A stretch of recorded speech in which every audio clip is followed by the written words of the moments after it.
Hey, what's up guys? In today's video I'll be talking about why I dislike Rise of Nations and why I've been making less content on it. I'll also bring some good ideas for how the game could get better and improve like a lot. But yeah, hope you guys enjoy.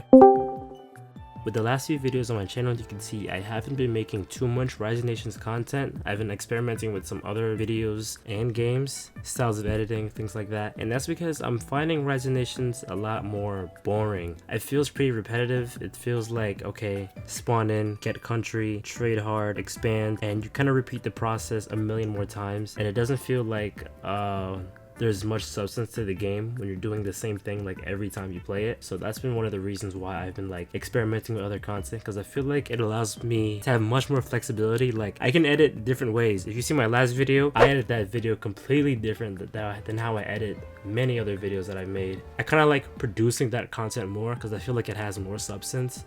When I look to content creators larger than myself, I see Bislo and Spanko, who have moved entirely from Rise of Nations and play games like Hearts of Iron 4 and make some commentary content, which I would think that the reasons they moved were kind of the same. It might have got boring for them, and that may be the reason they've left. With a game like this, I think there's some updates that would be hugely beneficial. Like I think a preset update, like if you've ever played Hearts of Iron 4, you know there's things where the map has a 1936 setting and a 1939 setting, which you could play the world in different times, and that like changes the geography and what you can do in the game and the countries you could play.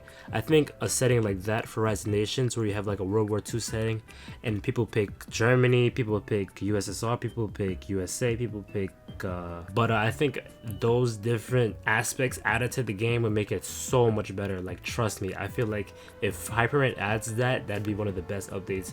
I mean, because it's something that people do on their own. Like you see people do their own World War II events, or their own World War I events, or their own Napoleon Empire. But I think if the game added it as a feature, so people wouldn't have to go through so much just to like tap into those parts of the game, it would make the game so much better. So some upgrades to the game itself now without adding completely new features would be to fix the issue with technology, specifically research power. I believe when you first start out in the game, in any game, your research power is 2.8, which is a very low rate. There are different research trees you could go through, but the thing that most people go through are either the economy, the research, and then the infantry.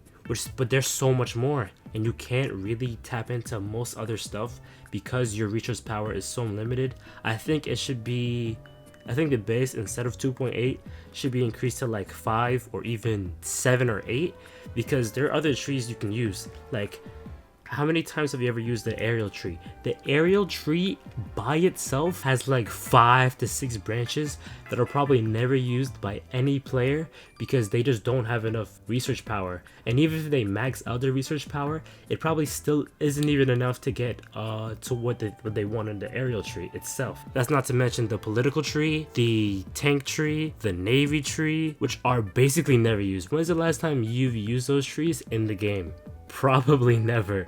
So I think those political power itself, the rate needs to be improved so you could actually use other stuff in the game. This next point is kind of a personal one, as I feel that with a game like this, if these changes or just major changes aren't added to the game, there really isn't much content for me to make. You know, maybe there's a few ideas I could like slap around here and there. But if the game largely isn't fixed by a Hyperrant or just more content is added to, I can't see myself making 2 years more worth of content on a game like this. Although I have had fun, I'll probably be playing other games for the time being, like Rust. Those videos are really fun to make, and there's a lot to do in those games. Probably also Hearts of Iron 4, and yeah, whatever other game I find. But I'll see you guys later. Hopefully you enjoyed this video. Hopefully from this you understand why I haven't been making so much raw content. And it's for those reasons.